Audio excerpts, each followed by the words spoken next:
Okay, this video is going to take us through the if-else structure that has more than two alternatives. And so we're going to, or up to this point, what we have done is we have looked at an if structure that only had one choice.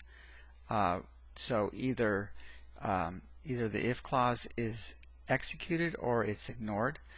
And then we had an if-else structure which has two choices, kind of like door number one, door number two, and so only one of those would be picked.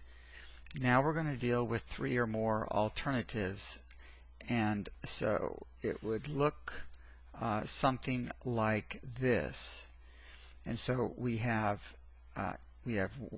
one, two, three, we have four clauses that would be alternatives or choices from which the compiler will have to choose or make a choice. And so we're going to use the illustration of the Richter scale, which is a measurement of the magnitude of an earthquake. And so based on that measurement, then here's a chart that shows the different effects that can take place based on the magnitude of an earthquake. And so making sure that we understand this chart. From 8 and up is when most structures would fall. From 7 up to 8 would be many buildings destroyed. So it's from so that's how this chart is read. And so you got to make sure you understand that part of it. And so as we look at this, what we're going to see is that the if-else structure using more than two alternatives is always going to start with the if statement. Every if structure, whether it's if or if-else, is going to start with that if statement. And there's only one of them, and it's at the beginning. And then at the end is going to be the else. This is kind of the default value or the default move by the compiler. So if everything is false up to that point, if all the Boolean expressions are false up to that point, it will default to the else clause and just execute that. So there is only one if and there's only one else at the beginning and at the end. And so then you have as many else ifs and so as needed. So here's an else if and here's an else if, and so those two are needed to make up the four total options, or like door number 1, door 2, door 3, and door number 4. And so all those are now accounted for. And so if, just as a way of an example, if there were 35 options or alternatives, how many else ifs would you have? Well, because you have one if and one else, that's 2. All the rest, meaning 33, would be else if statements. And so that's how that works. Now, so as we go on down here in our notes, we're going to say this. So number 4, only one clause will be executed, and that's the way it's always been. And so the compiler has to make a choice between these, in this case, these 4 options, and pick which one it's going to execute. And so in number 5, it explains how it figures that out, and it actually is something that we've already talked about. It's the same kind of principle. The compiler evaluates each condition or Boolean expression in order. So it evaluates from top to bottom in order until it finds the first one whose value is true. Until it finds the first one whose value is true. So as it's going along, let's see if I can get this to show everything. It looks at this first condition and it evaluates it to be true or false. If it's false, it goes on to the next else if, or the next condition, and so it keeps going through conditions until it finds the first one that's true. So the clause associated with the first true Boolean expression is executed. So let's say that this was false, it would execute or ignore that. Let's say this one was false and it would ignore this. Let's say this is the first condition that's true, it's going to execute this clause. And then it says all clauses before and after are ignored, so then it would ignore this one as well. So if all Boolean expressions are false, then the else clause will be executed. If everything is false up to that point, then the else, which is kind of the default setting, will be executed. And so what happens is, here's how we illustrate that in our Richter scale program. So this is something that you should get used to doing when we have a printout and you have an if structure you're going to go through. This is my suggestion for especially for students that are struggling, but I do this myself just to make it easier to work through. And so let's say that we had the Richter scale reading of 6.2. So what the compiler does, and this might be good for you to do on your own paper, is you would put the return value above this variable call, and you would say, okay, this Boolean expression is false, so ignore this if clause. So just put an X on it. And then the next condition, write your variable, the return value of that variable call. This Boolean expression is false as well, and so we're going to ignore that else if clause.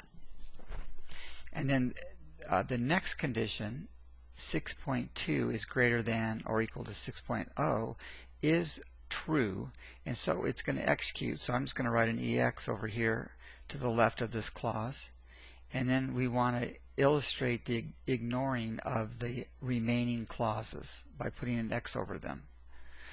Alright, so what this does is narrow down exactly what the compiler will execute for that particular if-else structure. Alright, so this is something that you should be able to do. Let's move on to the next thing here. Now, a series of if statements. Now, you can, as you see this code here, we've taken the Richter scale program and we've made this into a series of if structures. Instead of, so there's no else's, no else ifs. So the question is, well, is that a good thing to do? Will that work? Will it always work? And so in number 9 here, we want to say that a series of if statements or if structures can be appropriate. So the operative word is can. That doesn't mean it always will be appropriate. And so the if statements here, we want to look through those and see if this is actually appropriate for the Richter scale program. So it would be good if you could go ahead and evaluate this yourself, and then come back and check this out. But so what we want to do is we want to take an example. So if you want to see if it works, you want to test the program, and once you find one example that does not work, then you know that this is not an appropriate method for programming this particular program. So let's just take that 6.2 that we used previously. If the Richter scale reading is 6.2, in this particular situation with all ifs, the first one is going to be false. So it's going to ignore that if clause. Now it's going to go to the next if structure, and it's got to engage that structure. It can't ignore an if statement. It's got to engage it and evaluate that Boolean expression, see if it's true or false. In this case, it is false, and so it's going to ignore that second if structure or if clause. Then it goes to the next if structure, and it determines that the Boolean expression is true, so it's going to go and execute this clause. So it's going to say many buildings damaged and some collapse. And then it goes to the next if structure, and it's got to execute that, or it's got to engage it, and so it's going to look at that Boolean expression, and so and this is true as well. So now it's going to also display damage to poorly constructed buildings, and then it's going to go to the next if structure, and it has to engage that as well. This happens to be false, so this will be ignored. And so what it's going to do is going to give two options, or two different effects for 6.2, which does not make sense. And so if you notice in the previous example, once it found, because it was using else ifs, once it found that Boolean expression to be true for 6.2 here, once it found that to be true, it executed this line, but then it ignored the rest. So there weren't multiple effects being displayed. It's built in that will only find one, the first one, and it will execute that clause, and then it will ignore all the rest. And so that is important, that you know when to use an all ifs, or when to use an if-else structure. Now, we did do a program that was called your age, and that's where, when a person's age was given, there could be one or more effects, or one or more displays for that are consistent or appropriate for that particular age. That was fine, and so we used that, and we wrote that program already. This case, it doesn't work. So now let's get this on our notes. When is a series of if statements or if structures appropriate? And that would be when it makes sense that more than one clause be executed. When it makes sense that more than one clause be executed. So in this case, of course, it didn't make sense. The next thing is, when is an if-else structure appropriate? And that's when it makes sense that only one clause be executed. And so you want that compiler to make that one single choice, and that's when you should be using if-else structures. Alright, next one down, why doesn't, we said here, the magnitude of 7.3 produces multiple true conditions. Why doesn't it execute those multiple clauses then? Why does it just execute one? And really, we've already talked about that, and this basically is that based on the notes on page 5, when it says that the clause associated with the first true Boolean expression is executed, and then all the clauses before and after are ignored. So that's really the main reason. Once it finds this 7.3 is greater than or equal to 7.0, it executes this clause and ignores the rest.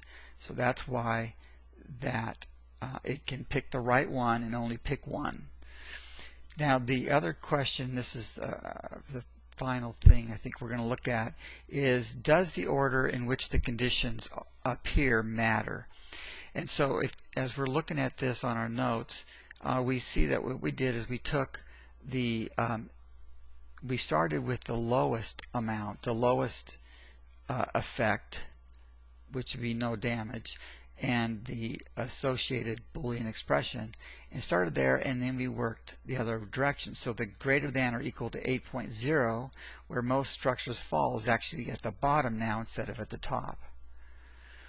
Okay, so can we do that? And here's another thing to look at. What as far as what we're saying here, is that in this case, all the boundaries are the boundary amounts. Are in descending order. So it starts at 8, goes down to 7, 6, and then 4.0. Alright, so then that's in descending order. And then you have this situation where we've reversed the order. So now the boundaries are going in ascending order. So they're getting larger as we go down the if-else structure.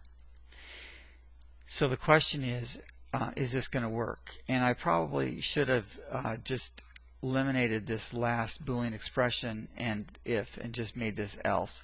Would probably be more realistic. So does this work?